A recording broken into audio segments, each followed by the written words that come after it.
Thank you so much, Shipra, for joining us on this podcast. Thank you so much for My taking out time pleasure. in this evening, to kind of share your insights with our global audience. And thank you so much to all the leaders for uh, joining us as well. Before we start with the topics that we have for today, we're going to give a brief introduction about Shipra, her background, what is she doing right now. So she has been a seasoned, people and culture leader for the last 15 years of her experience, driving HR strategy, talent growth, and organizational transformation in technology-driven organizations. She's currently working at Technology Blueprint as a senior manager, people and culture, where she closely, partners with leadership to scale teams, strengthen engagement, and align people initiatives with business outcomes. She also brings deep expertise across HR business partnering that you call, HRBP these days, talent acquisition, performance management, HRMS implementation, and compliance. She's known in the industry for building high performance, people centric culture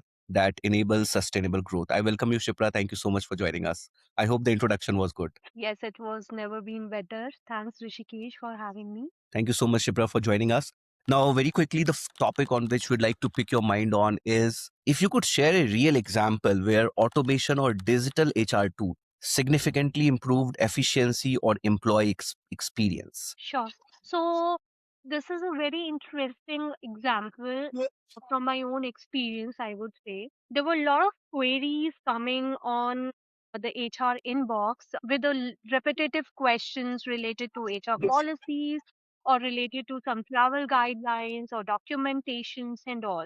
So, I thought of implementing this HR chatbot, which is AI supported in the business to just sort out the operational queries that are coming repetitively to the team. When we have implemented this HR chatbot in the business, things have changes instantly. I would say overnight, we have seen the difference in the behavior of the employees as well, because this HR chatbot was responding 24 by 7 with accurate answers and handled about 70% of all the queries on its own without the intervention of HR within the first 3 months. So that was a drastic change. Employees were also experiencing, and HR team was also experiencing. Because after the implementation of this bot, we as a HR team got 30% of our time back, which we have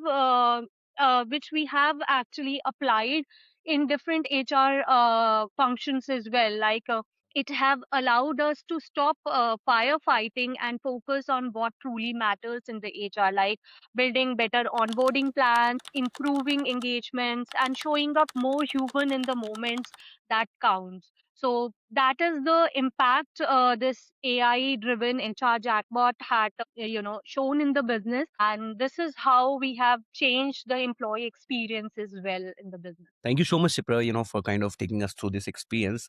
And also, there's one thing that comes to the mind of every leader, and if you could help us there, is that how do you decide which HR processes should be automated and which must remain human led? So I would say that I follow a very simple principle over here, which is like automate the repetitive and keep the emotional human led.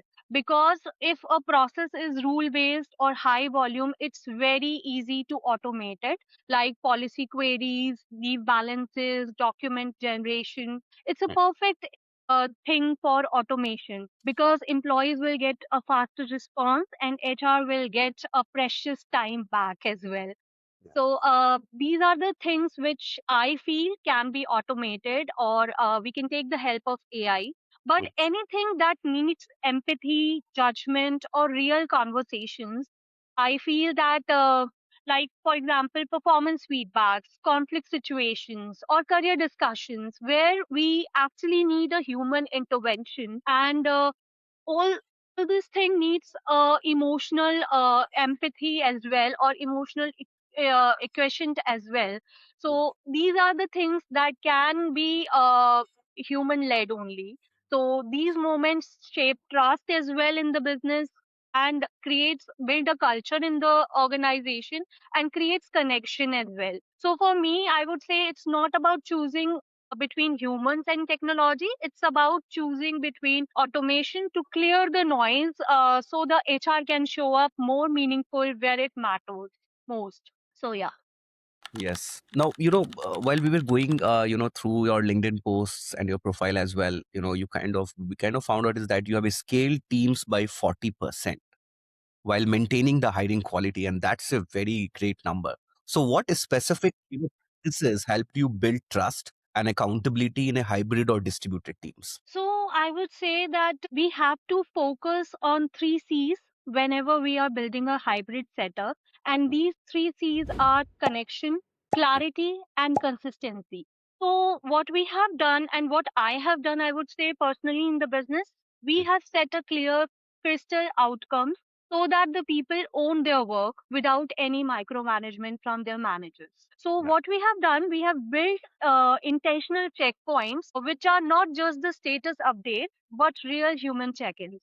And we Mm. kept the hiring and performance standards transparent and consistent across the departments. Because I believe when people know what is being expected from them, they feel actually that they are genuinely supported by the organization, and this also build trust and accountability, and this is all comes naturally in their minds when they are performing in different departments and different teams as well.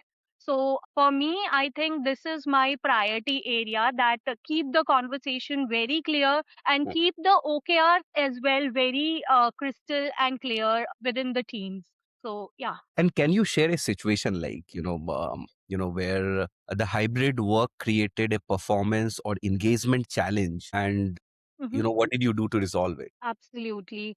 So this is something which many leaders can relate as well, Yeah. because when we have first shifted from a work from office setup to a hybrid model, many teams or many businesses have seen that some of their teams or departments have dropped their performances as well, Yes. because people were working in silos and they were not raising the issues in time, and this is the situation we also have encountered in our business. And I fix it by introducing short weekly outcome huddles, just like the scrum meetings in the IT organization you have seen, Rishikesh. So what I did, I have given the space to the people, to the teams, that we have 15 minutes for everyone, and everyone will come with the priorities and blockers in this 15 minutes session or 15 minute stand up. So within weeks, the collaboration improved, deadlines have stabilized, and engagement have led drastically changed within the business as well, because we have given the people a simple rule that you have to raise the problems early, and the people feel connected, and they have given a they have actually given the trust in their minds that this is the space where we go with our queries, and we Yeah. someone or the other will be helping us with the solutions, how to solve those things. So they were not working in silos. Now they have a dedicated space where they can discuss and exchange their ideas. It's the real life example that I have just shared with you. Yeah, because you are right, absolutely. Like, because my HR didn't do this. Like, I hope she would have done this. I believe after this podcast, they started doing this.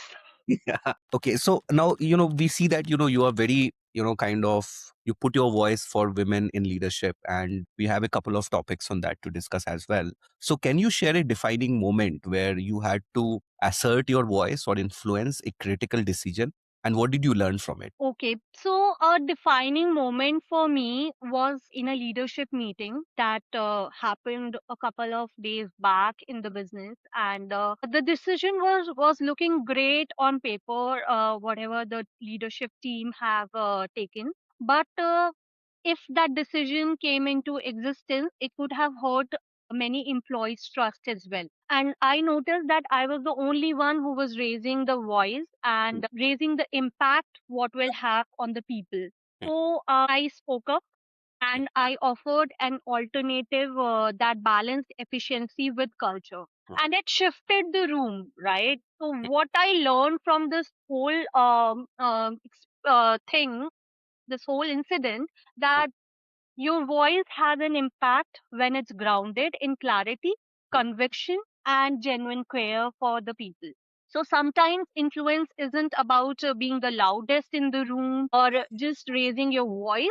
I believe that it's about being the one willing to say what really needs to be said. Yeah. And that's where the real impact happens. Yes. And we hope that more and more women leaders, have more and more voice inside the Yes, corporate. this is a need of an hour, I would say, that women are still very less in the businesses. If we talk about the top leaders, we only have 10%, 10 to 15% of the total population. And what are those practical advice, Shipra, that you would like to give to women who aspire to move into larger leadership roles? So, my advice to women who are aiming for bigger or leadership, strong leadership roles is very simple. Own your voice early, even before you feel 100% ready. And always surround yourself with the mentors and sponsors who push you forward in the business. And always say yes to stretch opportunities which feel slightly uncomfortable, because that is the place where the real growth happens.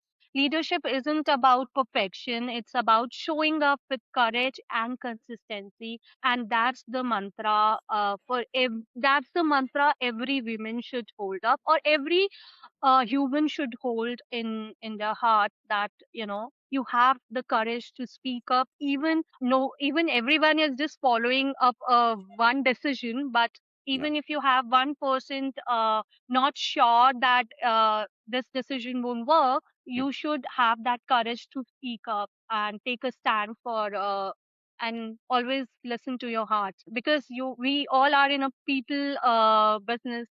And that's where the human comes in, the human resource. If we don't listen to our heart, we are just machines like AI. So I would say, yeah, just listen This to your was heart. very inspirational. And I love that line, leadership is not about perfection. It's about showing up each and every day, whatever happens. Yeah. So consistency is the key. Just show up. So just show up, guys. And thank you so much, Shipra, for this inspiring and insightful conversation. I hope it inspires a lot of women leaders all across the globe to, what you said, command your voice, control your voice, control, no, own your voice. You told Own own. your voice. Yes. Yes. Own your thought, own your voice, and be vocal. Just don't keep quiet and think. See, no, none of the question is a stupid question. If you not say, you won't be getting the answer. So you will keep on thinking that whether I should say it or not. It's better say it loud, say it clear. Yeah. Thank you so much, Shipra, for joining us on this podcast. Extremely grateful that you took out time to share your insights. Thank you so much. Thanks, Rishikesh.